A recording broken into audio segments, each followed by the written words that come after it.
आज के को आरआरबी ग्रुप डी के क्वेश्चंस को सॉल्व करूंगा।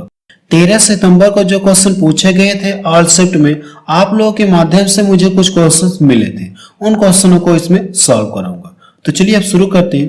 क्वेश्चन नंबर पहला देखा जाए, इसमें क्या दिया गया।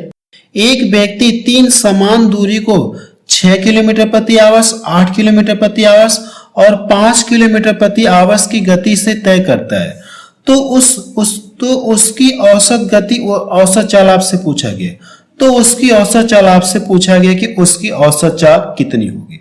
तो सबसे पहले आपको बता देना चाहता हूं कि औसत चाल बराबर होता है क्या। ठीक है, औसत चाल बराबर होता है क्या, एवरेज।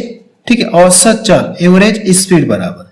तो यहां से हम लोग करते क्या, टोटल डिस्टेंस बटे टोटल क्या लिखते हैं लोग, टाइम लिखते हैं। इसके अकॉर्डिंग भी आप क्या कर सकते हैं, इसके अकॉर्डिंग भी सॉल्व कर सकते हैं, या एक फार्मूला और होता है, मैं आपको दिखा रहा हूं। ठीक है, लिख के सिर्फ दिखा रहा हूं। एक फार्मूला और होता है, लिख के आपको सिर्फ दिखा रहा हूं। ठीक है, तो यहां से लिख लिए एवरेज स्पीड बराबर। ठीक है, अगर हम चालों का हम लोग करते कि एक्स वाई और जेड मान ले रहे हैं, तो ये होता है, फिर नीचे क्या होता है हमारा, X into Y plus Y into Z plus Z X, ये होता है। इसके अकॉर्डिंग भी आप क्या कर सकते हैं, इस क्वेश्चन को सॉल्व कर सकते हैं। देखिए एक्स और वाई जेड का मान दिया गया है, एक्स वाई और जेड का मान दिया गया, इसमें रख के करना है कि आपको सॉल्व करना है। आप इसके अकॉर्डिंग भी सॉल्व कर सकते हैं। अगर आप इसके अकॉर्डिंग नहीं, फॉर्मूले के अकॉर्डिंग सॉल्व करना चाहते हैं, तो एक तरीका और मैं आपको बता दे रहा हूं। ठीक है, वो तरीका क्या है, ये जो चालें दी गई, इनका करना क्या, आपको एलसीएम लेना है। आपको करना है कि 6, 8 और कितना, ये 5, इन सभी का करना क्या, आपको एलसीएम लेना है। अगर आप इन सभी का एलसीएम लेंगे, ठीक है, मैं इसके अकॉर्डिंग बता रहा हूं। ठीक है, इसके अकॉर्डिंग भी आप डायरेक्ट रख के वैल्यू सॉल्व कर सकते हैं। अगर आप इसके अकॉर्डिंग सॉल्व करेंगे तो मैं आपको तरीका बता रहा हूं। ठीक है, इन सभी का एलसीएम ले लेंगे, तो यहां से करेंगे 2 3 6, यानी कितना, 8 3 24 हो गया। 24 बचे कितना हो जाएगा, 24 बचे 120। एलसीएम कितना आ गया, इतना। हम लोग मान लें कि माना टोटल डिस्टेंस कितना है, 120। टोटल डिस्टेंस कितना है, 120 किलोमीटर है। टोटल डिस्टेंस कितना है, 120 किलोमीटर है। अब ये देखिए कर क्या रहा है, इस दूरी को क्या कर रहा है, ये इस चाल से चल रहा है। अगर इस चाल से चलेगा तो टाइम कितना लगेगा इसे, पहले वाले के लिए, तो टाइम कितना लग जाएगा, टोटल टाइम। अगर आप इससे इसको डिवाइड करेंगे तो 6 दूना 12, यानी 20 घंटे का समय लगेगा। अब सेकंड वाली चाल से डिवाइड करेंगे, दूरी देखिए सभी की समान है, दूरी मैंने मान ली कितना, 120 है। एलसीएम लेने के बाद दूरी मैंने मान ली कि वो दूरी कितना, 120 है। अब इसके बाद अगर आप इससे डिवाइड करेंगे तो 8 1 8 हो गया, और 4 इधर के 8 5 40। अब इसके बाद इससे डिवाइड करेंगे तो 5 दूना 10 हो गया, और 2 इधर के 5 4 को 20। तो इस तरह से टोटल टाइम कितना लग जाएगा, इन सभी को जोड़िए। जब इन सभी को जोड़ेंगे तो कितना मिल जाएगा, 59। कितना टाइम लग गया, 59, यानी इतना टाइम लग गया, आवर मींस घंटा। अब देखिए, अब टोटल दूरी भी आपको पता चली कितना है, टोटल दूरी कितना, 120 मैंने मान लिया, तो 120 हो जाएगा। और नीचे क्या हो जाएगा, टोटल टाइम कितना लग गया, 59 घंटे लग गया। ये इसका आंसर आ गया। या तो चाहे आप काट के छोटा कर लीजिए, या इसको इसी तरह से छोड़ दीजिए। ठीक है, ये इसका क्या आ गया, आंसर आ गया, इतने किलोमीटर प्रति आवर्स। उसकी औसत चाल जो है 120 बटे 59 किलोमीटर प्रति आवर्स। ठीक है, मैंने देखिए इसके अकॉर्डिंग भी आपको बता दिया। अगर आप इसके अकॉर्डिंग सॉल्व करेंगे तो ये भी तरीका मैंने आपको बता दिया। एक्स वाई और जेड का मान दिया गया, एक्स वाई और जेड का मान दिया गया, इसमें रख के करना कि आपको सॉल्व कर लेंगे तो भी आपका आंसर यही आएगा। ठीक है, आप चाहे तो बाद में चेक कर लीजिएगा। ठीक है, आपका आंसर यही आएगा। फिलहाल मैंने इसके अकॉर्डिंग बता दिया कि एलसीएम लेकर आप कैसे सॉल्व करेंगे। चलिए अगला क्वेश्चन देखा जाए, क्या क्वेश्चन एग्जाम में पूछा गया था। क्वेश्चन नंबर 2 देखा जाए, इसमें क्या दिया गया। देखिए क्वेश्चन नंबर 2 में ये और ये दिया गया, इसका पूछा कि आपसे मध्यानुपात। तो ये मध्यानुपात का कॉन्सेप्ट क्या होता है, जैसे कि मैं आपसे ये कह दूं कि ए एवं बी, ठीक है, कॉन्सेप्ट बता रहा हूं, ए एवं बी का करिए आप मध्यानुपात बताइए, ए एवं बी का मध्यानुपात। तो मध्यानुपात होता क्या, करड़ी में ए इंटू बी कर लेते हैं, यानी हम लोग करते हैं कि इसको करड़ी में कर लेते हैं। तो सेम इसके कॉन्सेप्ट के आधार, इसी कॉन्सेप्ट के आधार पर हम लोग इससे कर ले जा रहे हैं। मध्यानुपात पूछा है तो करड़ी में क्या हो जाएगा, करड़ी में ये हो जाएगा और करड़ी में ये हो जाएगा। लेकिन ध्यान से देखिए तो इन दोनों में कुछ कॉमन दिख रहा है, 4 कॉमन दिख रहा है। तो मैं करूं क्या, 4 कॉमन ले ले रहा हूं, 4 कॉमन ले लूं तो 2 प्लस कितना हो जाएगा, ये 2 प्लस करड़ी में 2 हो जाएगा। अगर आप ध्यान से देखेंगे तो इन दोनों में देखिए क्या कॉमन दिख रहा है, 3 कॉमन दिख रहा है। 3 दिख रहा है कि नहीं दिख रहा है, तो 3। अब यहां से बचा कितना, 2 बच जाएगा और माइनस कर्डी में 2। इतना क्लियर है। अगर आप इस चीज को ध्यान से देखिए तो आपको फार्मूला दिख रहा है, ए स्क्वायर माइनस बी स्क्वायर का फार्मूला दिख रहा है। ए स्क्वायर माइनस बी स्क्वायर का फार्मूला आपको दिख रहा है। अगर आप ए का स्क्वायर करेंगे तो कितना मिलेगा, 2 मिलेगा, और माइनस बी का स्क्वायर करेंगे तो बी का अगर ए का स्क्वायर करेंगे तो 4 मिल जाएगा। बी का स्क्वायर करेंगे यानी कर्डी 2 का स्क्वायर करेंगे तो कितना मिलेगा, 2, और ये घट के कितना दे देगा, ये 2 दे देगा। क्लियर है। यानी जब आप इसको और इसको सॉल्व करेंगे तो कितना मिलेगा, इसका मान 2 आपको मिलेगा। तो हम लोग डायरेक्ट क्या करते हैं, 2 रख लेते हैं। 4 गुणे और ये कितना हो जाएगा, 3, और इन दोनों के स्थान पे कितना आ जाएगा, 2 आ जाएगा। क्लियर है। देखिए अगर ये कड़ी से फ्री हो रहा है तो ये कड़ी से फ्री कर लीजिए। ये देखिए 4 जो कड़ी से फ्री हो जाएगा तो 2 और कड़ी में कितना बच जाएगा, 6 बच जाएगा। ये इसका क्या आ गया, आंसर आ गया। यानी इन दोनों का मध्यानुपात कितना हो जाएगा, 2 कड़ी में 6 होगा। चलिए अगला क्वेश्चन देखा जाए। क्वेश्चन नंबर 3 देखा जाए। इसमें क्या दिया गया है, दो संख्याओं का अनुपात 3:5 है और एचसीएफ 8 है, तो एलसीएम आपसे पूछा गया है। देखिए दो संख्याएं हैं जिनके बीच जिनका क्या दिया आपको, एचसीएफ दिया गया है, तो एलसीएम पूछा है। देखिए इसे आप 2 तरीके सॉल्व कर सकते हैं, लेकिन जो सबसे बेस्ट तरीका वो आपको बताने जा रहा हूं। जो भी ये एचसीएफ दिया गया है, चाहे इसमें गुणा करिए लाके, चाहे इसमें गुणा करिए, किसी एक में लाके गुणा कर दीजिए। अगर इसका गुणा मैं इसमें कर लूं तो कितना मिल जाएगा, 24। अब इसके बाद करना क्या, आपको एलसीएम पूछा है ना, तो इसका लाके इसमें गुणा कर दीजिए। ठीक है, गुणा कर लेंगे तो एलसीएम आपको डायरेक्ट पता चल जाएगा। तो 24 बच्चे कितना होता है, 120 होता है। उन दोनों संख्याओं का एलसीएम कितना होगा, 120 होगा। अगर क्वेश्चन में आपसे ये पूछे कि आप मुझे दोनों संख्याएं बता दीजिए, अगर दोनों संख्याएं पूछेगा तो इसका लाके इसमें गुणा कर देंगे तो पहली संख्या पता चल जाएगी, और इसका लाके इसमें गुणा कर देंगे तो 8 × 5 = 40, दूसरी संख्या आपको पता चल जाएगी। लेकिन एलसीएम पूछा है तो एलसीएम के आप क्या करेंगे, एलसीएम के लिए आप ऐसे करेंगे, आपका डायरेक्ट आंसर आ जाएगा।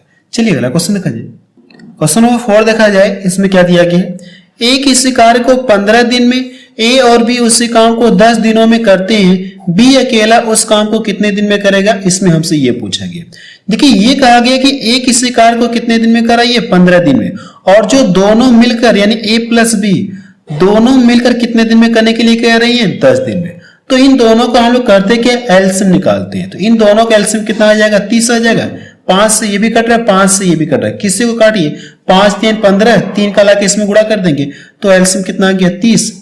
अब देखिए एलसीएम लेने के बाद अगर आप इससे इसको डिवाइड करेंगे तो 15 × 30, यानी मुझे ये पता चल गया कि ए जो एक दिन में 2 काम कर रहा है, इससे डिवाइड करेंगे तो कितना हो जाएगा, ये 3। दोनों मिलकर एक दिन में 3 काम कर रहे हैं, जबकि एक दिन में कितना, 2 काम कर रहा है। और ये टोटल कार्य किसके द्वारा करवाना है, बी से करवाना है। अगर मैं इसको यहां से घटा लूं तो मुझे ये पता चल जाएगा कि बी एक दिन में कितना काम कर रहा है, ए यहाँ पे भी, ए यहाँ पे भी। अगर इसको घटाओ तो मुझे ये पता चल जाएगा कि बी एक दिन में कितना, एक काम कर रहा है, और करना कितना है, 30। अगर आप 1 से डिवाइड करेंगे तो कोई फर्क तो होगा नहीं, तो इसका मान कितना आएगा, 30 आएगा। यानी आप बता सकते हैं कि बी अकेले उस कार्य को कितने दिन में फिनिश करेगा, 30 दिन में फिनिश कर लेगा। चलिए अगला क्वेश्चन देखा जाए। क्वेश्चन नंबर 5 देखा जाए। इसमें क्या दिया गया, एक घन का आयतन कितना दिया गया, घन का आयतन 216 सेंटीमीटर क्यूब है, तो इसका विकर्ण आपसे पूछा गया। घन का विकर्ण आपसे पूछा है। घन का आयतन का मतलब क्या दिया, भुजा का क्यूब दिया है। घन का आयतन बराबर होता है क्या, भुजा का क्यूब, और इसकी वैल्यू कितना दी गई, 216। अगर आप ध्यान से देखेंगे तो अगर मैं इधर हटा दूं, इसको हटा दूं तरह की इस तरह से लग जाएगा, या ये कह सकते हैं ये कितने का क्यूब होता है, 6 का क्यूब होता है, 6 का क्यूब होता है। तो भुजा आपको कितनी पता चल गई, 6 सेंटीमीटर। भुजा कितनी मिल गई, 6 सेंटीमीटर। और पूछा है कि इसका विकर्ण पूछा है, घन का विकर्ण। तो घन का विकर्ण बराबर होता है क्या, घन का विकर्ण आप लिख लीजिए, घन का विकर्ण बराबर भुजा कड़ी में कितना होता है, 3, और भुजा का मान दिया गया है, भुजा का मान कितना है, 6 है, तो 6 रख सकते हैं, और ये कड़ी में कितना हो जाएगा, 3।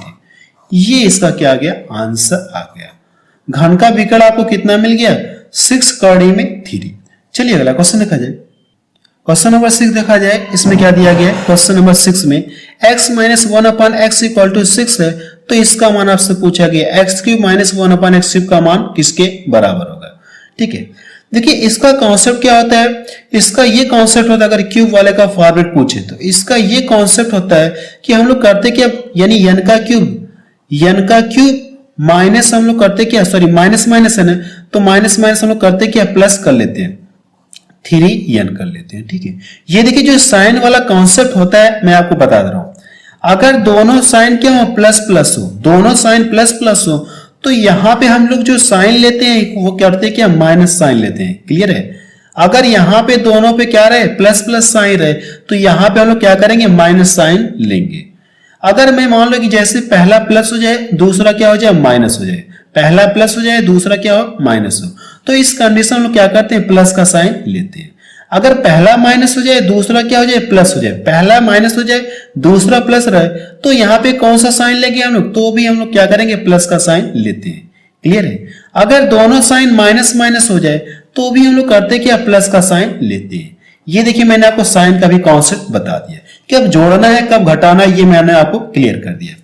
अब देखिए भुजा का क्यूब करेंगे तो यानी इसका जब क्यूब करेंगे तो 6 का क्यूब कितना होता है, 216, 216, 3n, 3 का मतलब यानी n का मतलब कितना, 6 है, तो 6 का कितना हो जाएगा, 18, 6 का कितना हो जाएगा, 18। अब इसको जोड़ना है, जब इन दोनों को जोड़ेंगे तो कितना मिल जाएगा, 334 मिलेगा, 300 कितना मिल जाएगा, 34 आपको मिलेगा। क्लियर है, चलिए अगला क्वेश्चन देखा जाए। क्वेश्चन नंबर 7 देखा जाए, इसमें क्या दिया गया है, एक गोले का पृष्ठीय क्षेत्रफल कितना दिया गया, 196 पाई है, इसका आयतन ज्ञात करें। इसका आयतन पूछा आपसे। ठीक है, तो सबसे पहले गोले का पृष्ठीय क्षेत्रफल, गोले का पृष्ठीय क्षेत्रफल बराबर होता है क्या, 4 पाई आर स्क्वायर होता है। गोले का पृष्ठीय क्षेत्रफल बराबर होता है क्या, 4 पाई आर स्क्वायर। ठीक है, तो यहां से आप लिख लीजिए 4 पाई आर स्क्वायर, और गोले का पृष्ठीय क्षेत्रफल कितना दिया गया, 196 दिया गया है। क्लियर है, 196 पाई दिया गया है। अब इसके बाद देखिए करना है कि ये पाई से पाई कट गया, अगर मैं इसको यहां से डिवाइड कर दूं तो 4 चौको 16 हो गया, और इधर गया 3, 4 9 कितना हो गया, 36, आर स्क्वायर बराबर 49, तो आर बराबर कितना हो जाएगा, आर बराबर 7। ठीक है, ये इधर आके कड़ी लग जाएगी, कड़ी जब भी कड़ी से फ्री होगा तो इसका मान कितना मिलेगा, 7 मिलेगा। इतना क्लियर है। अब हमसे पूछा क्या, गोले का आयतन पूछा है, तो गोले का आयतन बराबर होता है क्या, गोले का आयतन बराबर क्या होता है, 4/3 पाई आर क्यूब होता है। क्लियर है, 4/3 पाई आर क्यूब होता है। अब देखिए ये 4/3 है, पाई को हम लोग इसी तरह से रहने दे रहे हैं। आर का मान आपको पता चलिए कितना है, इतना। जब आर का अगर क्यूब करेंगे तो आर का क्यूब करेंगे तो कितना मिलेगा, आर का, सॉरी ये 4/3 है, 4 कितना ही 3, आर का क्यूब करेंगे तो कितना हो जाएगा, 7 का क्यूब कितना होता है, 343 होता है, 343। अब देखिए 3 से कटेगा नहीं तो हम लोग क्या करते हैं, इसको इसी तरह से छोड़ दे रहे हैं, इसका लाके इसमें गुणा कर दीजिए। जब गुणा करेंगे तो 4 3 कितना हो गया, 12 हो गया, और 4 चौको 16, 16 1 17 हो गया, 4 3 12, 12 कितना हो गया, 13, और नीचे कितना है, 3, और ये आपका क्या है, पाई। ये इसका क्या आ गया, आंसर आ गया। ये इसका क्या आ गया, आंसर आ गया। चलिए अगला क्वेश्चन देखा जाए, क्या क्वेश्चन एग्जाम में पूछा गया था। क्वेश्चन नंबर 8 देखा जाए, इसमें क्या दिया गया है, एक व्यक्ति 1/3 दूरी को 10 किलोमीटर प्रति आवर्स की चाल से, 1/4 दूरी को 15 किलोमीटर प्रति आवर्स की चाल से तथा शेष दूरी को 50 किलोमीटर प्रति आवर्स की चाल से चलता है, तो उसका औसत चाल आपसे पूछा गया, एवरेज स्पीड आपसे पूछी गई। तो सबसे पहले हम करते क्या, वो दूरी पता करते हैं। दूरी पता करने के लिए मैं आपको तरीका बता रहा हूं। ये देखिए 1/3 दूरी क्या कर रहा है, इस चाल से चला, और 1/4 दूरी इस चाल से चला, और जो शेष दूरी है उसको कर क्या रही है, इतने चाल से चला। तो आपके पास दो तरीके हैं शेष दूरी पता करने का। सबसे पहले इन दोनों को जोड़ेंगे और जोड़कर करिए कि आप एक में से घटाएंगे तो शेष दूरी आपको पता चल जाएगा। ये पहला तरीका है। दूसरा तरीका मैं आपको बता रहा हूं, आप करिए कि इन दोनों का करिए कि आप एलसीएम ले लीजिए। इन दोनों का जब एलसीएम लेंगे तो कितना मिलेगा, जैसे ये कितना है 1/3 है और ये कितना है 1/4। आपको करना है कि इन दोनों का एलसीएम ले लीजिए। जब इन दोनों का एलसीएम लेंगे तो कितना आएगा 12। क्लियर है। और हम लोग मान ले कि टोटल डिस्टेंस कितना है ये 12, कुल दूरी कितना है ये 12 किलोमीटर है। अगर कुल दूरी 12 किलोमीटर है तो ये करके रहे 1/3 दूरी क्या करा इस साल से चला है। 1/3 का मतलब कितना है, इसका 1/3 निकालेंगे, इसका 1/3 निकालेंगे तो कितना 3 चौको 12 यानी 4 किलोमीटर ये कर क्या रहा है, 4 किलोमीटर इस चाल से चल रहा है। अब इसका क्या करेंगे 1/4 निकालेंगे, 1/4 निकालेंगे तो 3 किलोमीटर। 3 किलोमीटर करके आ रहा है, ये किस चाल से चला, ये 15 किलोमीटर प्रति आवर्स के हिसाब से चल रहा है। और शेष बचे कितनी दूरी, टोटल दूरी मैंने इतना मान लिया, तो 4 3 7 और बचा कितना शेष वाला 5 किलोमीटर। ये जो 5 किलोमीटर क्या कर रहा है, इस चाल से चल रहा है, ठीक है। तो हमसे पूछा क्या, एवरेज स्पीड, औसत चाल पूछा है। तो औसत चाल बराबर फार्मूला क्या होता है, एवरेज स्पीड। एवरेज स्पीड बराबर क्या होता है, टोटल डिस्टेंस बटे क्या होता है, कुल दूरी बटे कुल समय होता है, कुल दूरी बटे कुल समय। देखिए कुल दूरी आपको पता चले कितना, ये 12 है, इसके स्थान पे आप 12 रख सकते हैं, 12 रख लीजिए। अब नीचे करना क्या, टोटल टाइम आपको निकालना है, टोटल टाइम आपको निकालना है, ठीक है। देखिए ये करके ये 10 किलोमीटर प्रति आवर्स के हिसाब से ये इतना दूरी तय कर रहा है। तो आप यहां से क्या कर सकते हैं, आपको फॉर्मूला पता है कि चाल बराबर होता क्या है, दूरी बटा क्या होता है, समय होता कि नहीं। तो और आपसे समय ही तो निकालना है। अगर मैं समय को यहां पे कर दूं और चाल हमारी यहां पे आ जाएगी, आ जाएगी नहीं, तो समय बराबर क्या हो जाएगा, पहले वाले के लिए दूरी बटा चाल हो जाएगा। तो पहले दूरी कितना 4 है और इसको चला कितने से, 10 किलोमीटर प्रति आवर्स के हिसाब से चल रहा है। क्लियर है। अब सेकंड की बात कर ली जाए, सेकंड वाले की, ये जो कितना दूरी चल रही है, सॉरी चाल कितना इतना है और डिस्टेंस कितना इतना है, तो 3 बटे कितना हो जाएगा, 3 बटे 15। क्लियर है इतना। अब इसके बाद देखिए करके शेष दूरी को ये करके आप 50 के हिसाब से, शेष दूरी कितना बची आपकी 5, इसको 50 के हिसाब से चल रहा है। अब देखिए सबसे पहले हम इसको सॉल्व करते हैं, इस वाले को हम लोग क्या करते हैं, सॉल्व करते हैं। अगर मैं इसको यहां से डिवाइड कर दूं कितना हो जाएगा, 10 हो जाएगा, और इसको यहां से डिवाइड कर दूं 5 हो जाएगा, और इसको यहां से डिवाइड कर दूं 2 दूना 4 और 2 5 कितना हो जाएगा 5। क्लियर है। अब देखिए इसका हर कितना है, इसका हर देखेंगे तो 10 है और इसका हर 5 5 है। क्लियर है। तो इसको मैं कैसे सॉल्व कर सकता हूं, जैसे ये 2 बटे कितना है, 2 बटे 5 है, और ये प्लस कितना है 1 बटे कितना, ये 5 है, और ये कितना 1 बटे 10 है। तो हम लोग करते हैं कि हर सभी का समान कर ले रहे हैं, तो 2 से ऊपर गुणा कर दो, 2 से नीचे गुणा कर दे रहा हूं, इसमें भी 2 से ऊपर गुणा कर, 2 से नीचे। अब हर सभी के समान हो गए, 10 10 हो गए, तो अंश वाले डायरेक्ट आपस में जुड़ जाएंगे। तो ये 4 हो गया, 4 4 2 कितना हो गया, 6 हो गया, 6 कितना हो गया 7, कितना मिलेगा 7 बटे 10। ये 12 है गया, और जब इस पूरे को सॉल्व करेंगे तो कितना मिलेगा 7 बटे 10, और 10 पलट के कहां चला जाएगा, ये ऊपर चला जाएगा। क्लियर है। 10 पलट के हमारा ऊपर चला जाएगा, तो यहां से बचा कितना, जब इसका गुणा करेंगे तो 120 बटे कितना मिलेगा, ये 7। एवरेज चाल कितना मिल गई, इतना किलोमीटर प्रति आवर्स। आप चाहे तो काट के छोटा कर सकते हैं, या इसको आप इसी तरह से ऑप्शन के अकॉर्डिंग आप करेंगे, ठीक है, ऑप्शन के अकॉर्डिंग करेंगे। फिलहाल ये इसका क्या आ गया, आंसर आ गया। ठीक है। ये मैंने देखिए एक्स्ट्रा इसलिए कर दिया ताकि यहां पे करूंगा तो लाइन थोड़ी सी बढ़ जाएगी, इसके लिए मैंने इसको साइड में कर दिया। तो आप चलिए अगला क्वेश्चन देखा जाए। क्वेश्चन नंबर 9 देखा जाए, इसमें क्या दिया गया है, एक आयत की भुजाओं का अनुपात कितना दिया, 5:4 है, इसका परिमाप कितना दिया गया, 90 सेंटीमीटर। तो आयत का एरिया पूछा है, नहीं आयत का क्षेत्रफल आपसे पूछा है। ये देखिए दिया गया आयत का परिमाप, तो आयत का परिमाप बराबर होता है क्या, आयत का परिमाप बराबर क्या होता है, 2 लंबाई प्लस चौड़ाई, यही तो होता है आयत का परिमाप बराबर। और ये इसका मान किसके बराबर है, 90 के बराबर है। अगर मैं इसको यहां से डिवाइड कर दूं तो L प्लस बी का मान किसके बराबर हो जाएगा, 45 के बराबर हो जाएगा। और इसके बीच का रेशियो देखिए दिया गया है, रेशियो कितना दिया गया, 5 रेशियो कितना दिया गया, 4। दोनों भुजाओं का रेशियो कितना, यानी आयत की भुजाओं का रेशियो आपको दिया है, यानी लंबाई चौड़ाई का रेशियो दिया गया। अब देखिए इन दोनों का अगर जब योग करेंगे तो कितना मिलेगा, 9 मिलेगा, और इस तरह से योग कितना दिया गया, 45। रेशियो में योग करेंगे 9 मिलेगा, और इस तरह से कितना मिला, 45। इस योग से इस योग में डिवाइड कर दीजिए तो 5 पर गया, 5 का लाके इसमें गुणा कर दो तो कितना हो जाएगा, 25 हो गया, और इसमें लाके गुणा कर दो कितना हो जाएगा, ये 20 हो गया। 25 सेंटीमीटर और ये 20 सेंटीमीटर। हमसे पूछा कि आयत का क्षेत्रफल, तो आयत का क्षेत्रफल बराबर होता है कि आयत का क्षेत्रफल बराबर क्या होता है, लंबाई इंटू चौड़ाई होता है, लंबाई इंटू चौड़ाई। तो आपको करना है कि इन दोनों का आपस में करना है कि आपको मल्टीपल कर लेना है। जब मल्टीपल करेंगे तो 25 दूना 50 कितना मिल जाएगा, 500 सेंटीमीटर स्क्वायर। आयत का क्षेत्रफल कितना मिल गया आपको, 500 सेंटीमीटर स्क्वायर। चलिए अगला क्वेश्चन देखा जाए। क्वेश्चन नंबर 10 देखा जाए, इसमें क्या दिया गया है, X square plus 6x equal to X plus 81। ये 81 नहीं था, ठीक है, ये क्वेश्चन में जो 8 था। अब इसका पूछा कि आपसे इसके मूल पूछा गया, तो इसको हम लोग करेंगे इस पक्ष में ट्रांसफर करेंगे, तो ये एक्स स्क्वायर हो जाएगा माइनस एक्स, और ये इधर आएगा तो इसका साइन क्या हो जाएगा, माइनस में। जब ये दोनों घट जाएंगे तो कितना मिलेगा, -2 इक्वल टू कितना हो जाएगा, 0। अब देखिए हम लोग करते हैं कि यहाँ पे कितना ये 1 है ना, तो इसका हम लोग आपस में गुणा करते कितना मिलेगा, 2 मिलेगा, और 2 को करना क्या, -2 मिलेगा। इसको ऐसे पार्ट में ब्रेक करना है ताकि जोड़ने या घटाने पे यहाँ पे कितना 1 मिल जाए, ठीक है, 1 आपको मिले।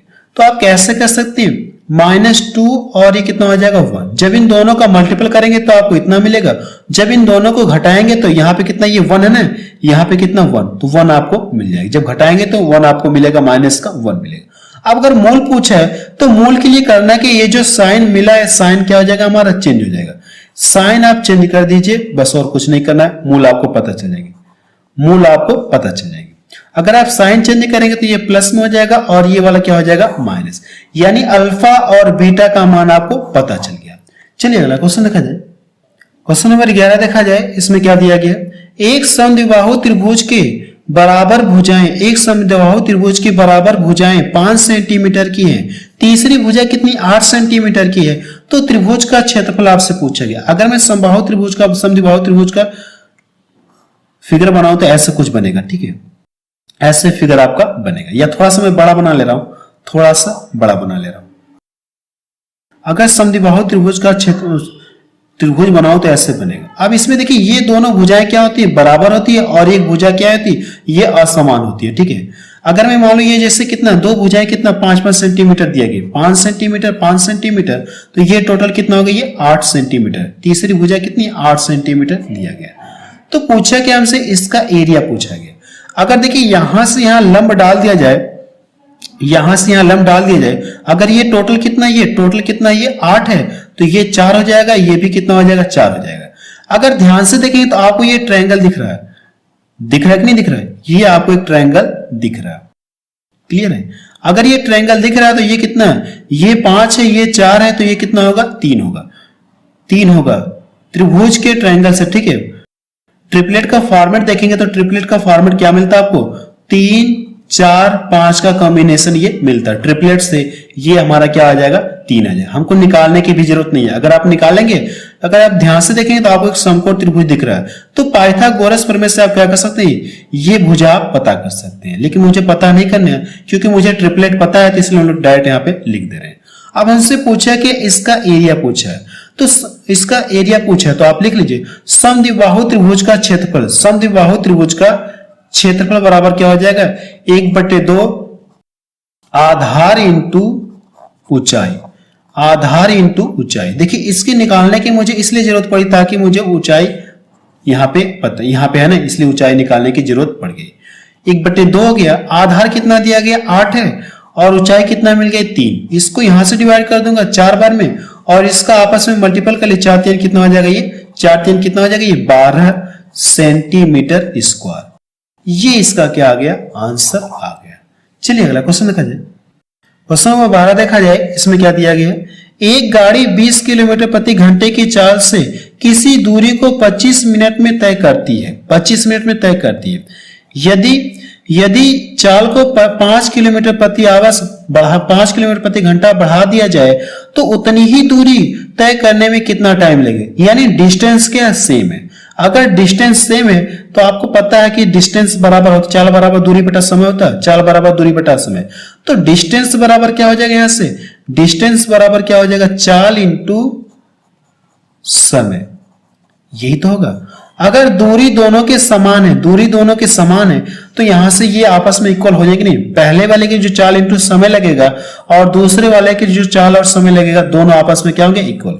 तो पहले वाले की दूरी का समान है तो दूरी पता कर सकते हैं यहां से, तो यहां से कितना हो जाए, चाल इंटू समय, तो चाल इंटू समय, तो कर लीजिए चाल इंटू ये कितना है 25 मिनट, पहले वाले के लिए हो गया। अगर सेकंड वाले के लिए बात कर ली जाए तो सेकंड वाले के लिए क्या करिए, अब चाल क्या कर दे, 5 किलोमीटर प्रति आवर्स बढ़ा दे। पहले चाल इसकी कितना 20 थी, अगर 5 बढ़ा देगा तो इसकी चाल बढ़कर कितना हो जाएगी 25। इस दूरी यानी 25 कर दिया जाए तो उसी दूरी को तय करने में इससे कितना टाइम लगेगा। ठीक है, हमसे पूछा कि उसी दूरी को तय करने में कितना टाइम लगेगा। अब देखिए दोनों की दूरी समान है, अगर दोनों के डिस्टेंस समान है तो यहां से भी हम लोग करके आ रहे हैं, बराबर कर ले रहे हैं। ठीक है, ये भी दूरी बराबर है और ये भी दूरी बराबर। अगर दोनों की दूरी बराबर है तो ये लोग भी आपस में क्या हो जाएंगे, बराबर। ये 25 से 25 कट गया तो t इक्वल टू कितना आ गया, यहां से t इक्वल टू कितना आ गया, यहां से 20 मिनट आ गया। 20 मिनट। ये इसका क्या आ गया, आंसर आ गया। चलिए अगला क्वेश्चन देखा जाए। क्वेश्चन नंबर 13 देखा जाए। देखिए ये क्वेश्चन आसान पूछा गया है। प्रथम 5 अभाज्य संख्याओं का योग पूछा गया, ठीक है, आप इसको कर लीजिएगा। चलिए अगला क्वेश्चन देखा जाए।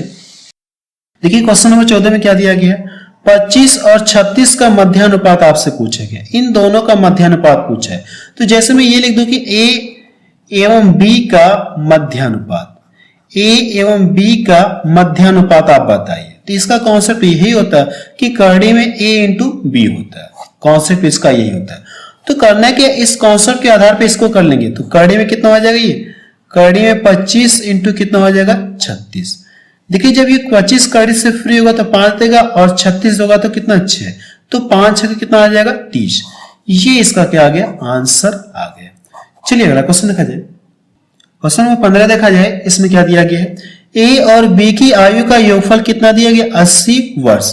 योगफल कितना है, 80 वर्ष है। 8 वर्ष बाद ए और बी की आयु का अनुपात 15:17 है।